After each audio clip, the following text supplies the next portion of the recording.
প্রবীর মিত্র তাকে কিভাবে আমরা দাফন করব আজিমপুরে। দাদা যখন বিয়ে করেন আমাদের ভাবিকে, তখন তিনি ধর্মান্তরিত হয়েছিলেন।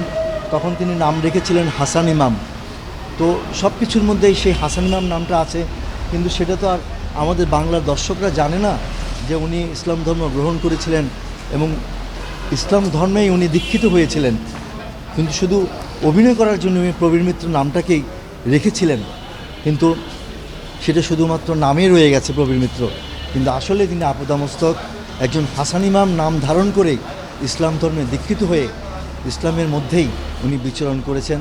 তাই আমরা সব কিছু শেষ করে আমরা আজিমপুরেই দাদাকে আমরা সমাধিস্থ করব, আমরা দাফন করব। এই হচ্ছে আমার জানা মতো এই পর্যন্ত শেষ। আমার কাছে যা জানা আছে আমি সেটা আপনাদের কাছে এই মুহূর্তে বর্ণনা করলাম। আর দাদা যে আজকে তার সন্তান তুল্য, কিংবা তারও ছোট, সেও দাদা, আমারও দাদা, আমার যে বড় শিল্পী তারও দাদা।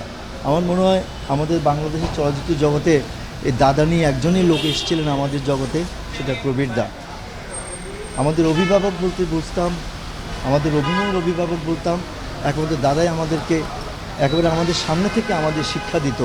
আমরা সেই শিক্ষা গ্রহণ করতাম, কেউ পেরেছি, কেউ হতে পারিনি। আজকে সেই দাদাও আমাদের চলে গেলেন। আমরা যদি বলি বাংলার নবাব আমাদের আনোয়ার হোসেন, আমরা গুরু বলতাম, ওস্তাদ বলতাম। এবং পরে যখন এই প্রবীরদা রঙিন নবাব সিরাজউদ্দৌলা করতে গেলেন, তখনই কিন্তু আনোয়ার ভাইকে, এই আনোয়ার হোসেন সাহেবকে উনি বসিয়ে রাখতেন যে আপনি আমাকে সংশোধন করে দেবেন, আমি কোন সংলাপটা বলতে ভুল করছি আমাকে আপনি নির্দেশ দিবেন, আমি সেইভাবে ডেলিভারি দিব। এই ছিল আমাদের প্রবীরদা। সে লোকগুলো আমাদেরকে একে একে ছেড়ে চলে যাচ্ছে। শেষ পর্যন্ত আমরা এখন প্রায় 11টা বাজে, আমরা হয়তো 12টা কিংবা 12:30টার মধ্যে আমরা দাদাকে তার বড় ছেলে মিঠুনের বাসায় নিয়ে যাব। সেখানে দাদা হয়তো রাতও অবস্থান করবে এবং সকাল 11টা 11:30টার মধ্যে আমরা তাকে আমাদের দাদার কর্মস্থল বিএফডিসিতে নিয়ে যাব। সেখানে উনি থাকবেন। তারপর আমাদের জোহরের নামাজ হবে।